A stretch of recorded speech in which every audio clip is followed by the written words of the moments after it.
Bismillahirrahmanirrahim. Assalamualaikum warahmatullahi wabarakatuh.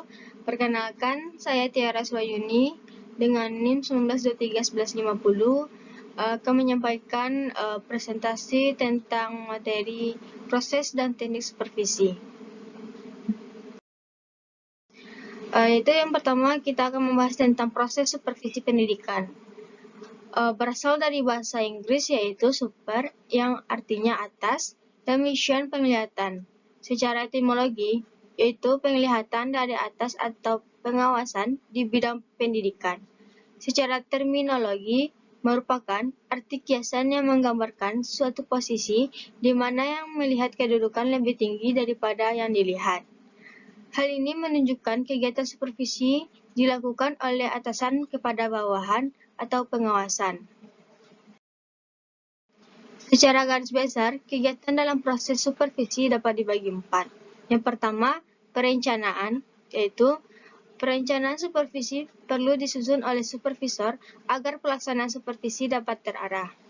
Pelaksanaan supervisi diawali dengan perencanaan diduga dapat mengecewakan banyak pihak seperti guru, supervisor, dan bahkan siswa yang secara tidak langsung memerlukan peningkatan kemampuan mengejar gurunya.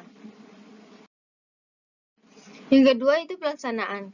Menurut Rifai tahun 1982, mengemukakan pelaksanaan supervisi pendidikan mengikuti beberapa kegiatan. Yang pertama, pengumpulan data. Yang kedua, penilaian. Yang ketiga, deteksi kelemahan. Yang keempat, memperbaiki kelemahan. Yang kelima, bimbingan dan pengembangan. Selanjutnya itu yang ketiga, itu evaluasi. Evaluasi dilakukan untuk mengetahui tujuan yang sudah dicapai, hal-hal yang sudah dilakukan, dan hal yang belum dilakukan.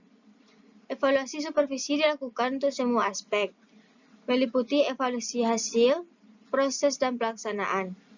Teknik evaluasi yang dilakukan adalah wawancara, angket, observasi penampilan, dan tingkah laku guru, kunjungan kelas, dan memperhatikan reaksi dan pendapat pihak ketiga seperti sesama guru, pegawai, dan orang tua.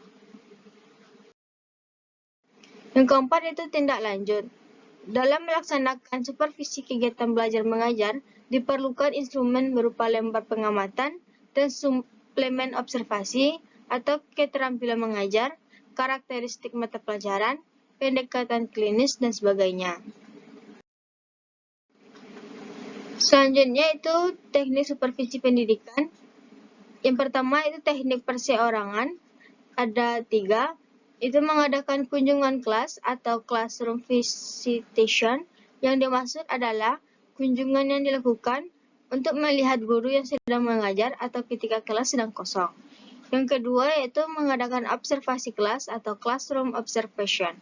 Itu mengadakan kunjungan ke sebuah kelas untuk mencermati situasi atau peristiwa yang sedang berlangsung di dalam kelas.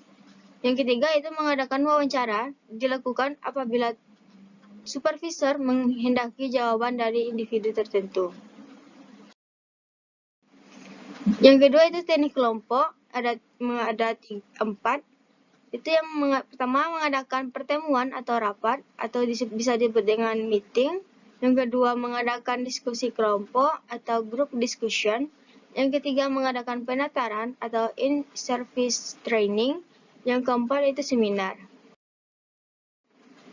Selanjutnya yaitu teknik ketiga, teknik langsung. Teknik supervisi langsung adalah teknik yang digunakan untuk menyampaikan harapan supervisor kepada guru dengan jelas. Supervisor dapat menggunakan bahasa langsung dan penguatan. Dalam hal ini, pengawas sangat mengharapkan kepercayaan dan kredibilitas dari para guru. Teknik terakhir yaitu teknik tidak langsung adalah pendekatan masalah pengajaran yang sifatnya tidak langsung menunjukkan permasalahan, melainkan seorang guru bercerita mengemukakan permasalahan yang mereka alami. Supervisor atau kepala sekolah menyimpulkan permasalahan guru tersebut, kemudian memberikan bimbingan dan mengarahkan. Sekian yang saya sampaikan. Kalau ada kata-kata salah yang mohon maaf. Wabillahi taufiq wal hidayah. Wassalamualaikum warahmatullahi wabarakatuh.